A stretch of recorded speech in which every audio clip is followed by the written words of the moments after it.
Welcome back to a new post today. Let's today discuss a neighborhood issue with India and Pakistan that's called as Banganga region or Sir Creek region. It was during the Dussehra celebration that Defence Minister Rajnath Singh had gone there to perform the famous Shastra Puja, and in the meantime he warned Pakistan of any intrusion into the Sir Creek and bitter consequences such that as the 1961 war between India and the fallout between India and Pakistan. So where is the Sir Creek located? It is a marshy tract between India and Pakistan, located between the Sindh province of Pakistan and Gujarat in India. During the independence in 1947, Kutch became the part of Gujarat and Sindh went to Pakistan, and the Sir Creek was a dividing line between India and Pakistan. It's a marshy tract of land located in the Rann of Kutch. Now, the Sir Creek originally was called as Banganga, and it got its present name Sir Creek after a British official. The creek is 96 kilometers tidal estuary along the Indo-Pakistan border, located between Gujarat and the Sindh province. Defence Minister warned Pakistan over the Sir Creek region, reiterating India's firm stance on the subject of territorial integrity. Now, the comments come at a time when we just completed Operation Sindoor in the aftermath of the Pahalgam attack.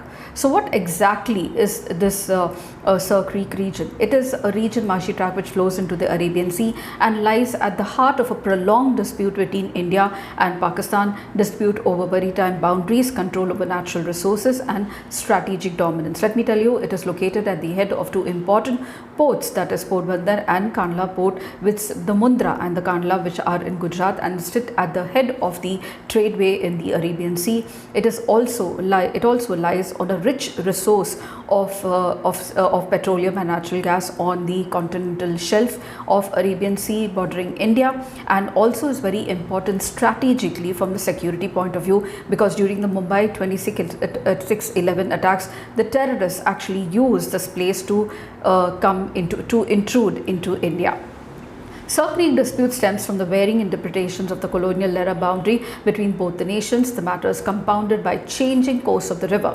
Now, India sticks to the Talweg principle, and Pakistan follows the Green Line principle. India says that the border between India and Pakistan of Sir Creek must flow through the highest level of water between India and Pakistan on Sir Creek, which is the Talweg principle, and Pakistan gives another version. Let's look at them. Now, the dispute was first officially addressed in 1914, much before independence, and it was resolved between the Sindh and the Kutch regions and the then undivided India. The conflict arose nearly 4 decades later and gained steam during the Indo-Pakistan War of 1965.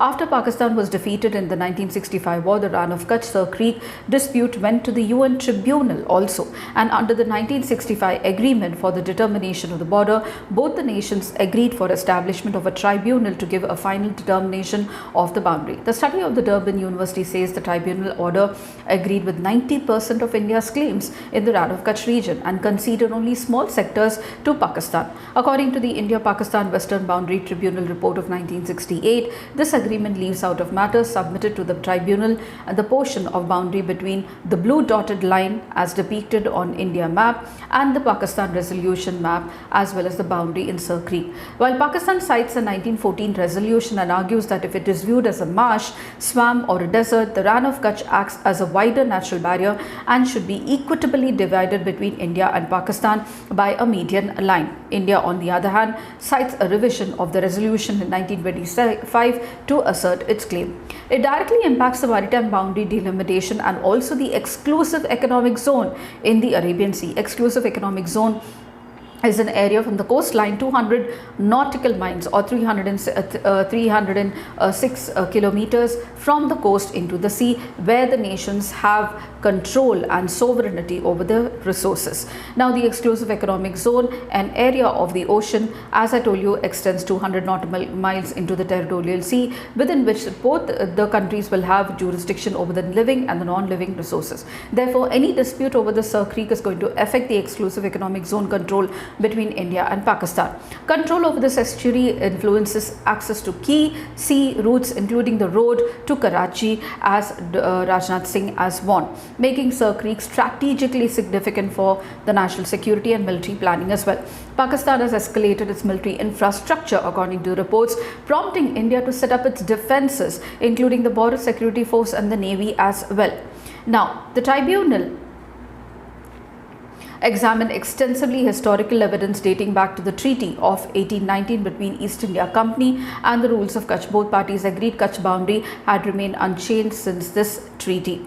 India claims a well-established boundary running along the northern edge of the Rann of Kutch, also shown in the pre-partition maps, needing only demarcation. Pakistan argued for the median line principle, contending that the Rann should be equitably divided between the two countries. India argues that the tribunal's task was to ascertain whether the boundary was not where it ought to be according to the abstract principle. India maintains Rann was a land and not a water feature, and no general rule required water boundaries to follow the median lines. India maintained that Kutch's territorial extent had remained unchanged since the 1819 treaty. However, these are all instances of whether. But the most important thing is what is going to happen if the tension escalates over the Sir Creek and if Pakistan intrudes to take over Sir Creek.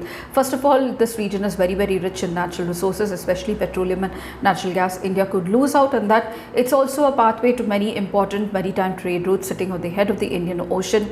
Control of this means control of the routes and the ships coming to the Kandla and the Mundra port as well.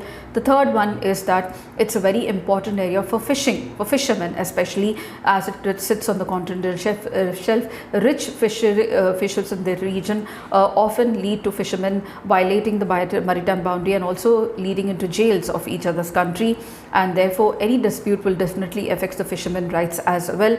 Apart from that, now there is more importance given to the resources below the ocean bottom, and therefore control of this area will definitely lead to loss on any country's side with regard to the ocean resources at the bottom of the sea. So these are the most important, and moreover there were reports of Pakistan increasing its military infrastructure. Apart from that, China, an important ally of Pakistan, has been increasing its presence, therefore security threat to India anytime because of the control that it can have over the coastline of India, western coastal line, and therefore this is of strategic importance to India, most importantly from the security point of view, which can also affect the internal security of the coastal states. Now, Sir Creek therefore holds considerable economic and strategic importance to India, be it the marshy land or even the economic resources, the military setup there, the natural gas and petroleum resources, and even the pathway to many trade routes as well. The region is believed to contain hydrocarbon reserves like oil and natural gas, with both the nation aim to exploit under the United Nations Convention of the Law of Sea. It supports vital fishing grounds that are crucial for the livelihood of the local fishermen in Gujarat and Sindh. Absence of a clear boundary till now results in frequent arrests of fishermen who inadvertently cross into the country's waters. This leads to only tension and disruption of livelihood for the people. Environmental changes, including the impact of Pakistan's discharge of saline and industrial water through the left bank of outfall drain canal project, are viewed by India as violations of the Indus Water Treaty as well, and rising sea levels and shifting channels in this region continues to pose security and economic challenges to India. However, Rajnath Singh, the defense minister's comments come at a Bhuj military base where he visited on Dussehra and said that India was ready to hit back decisively as in Operation Sindoor if Pakistan violated any of the region and India's territorial integrity. So this is the new issue that is now picking up between India and Pakistan. You need to know where this is located on the map and exactly what are the details about it and what are the previous agreements, and the border still has not been demarcated. It's still disputed between India and Pakistan. So it's a wait and watch situation. If you did, please do like, share and subscribe for these points, and this brief answer is definitely going to help you, especially for your interview and even for your mains, and even to include it in any essay which is with regard to the India neighborhood relations as well. which have always been previously asked many times. So it's always better to prepare from the previous papers point of view and keep in tune like an early bird with all the current issues that are happening. So if you did, please do like, share and subscribe, and don't forget to comment at the end of the video. I shall see you in my new post. Until then, it's very happy learning.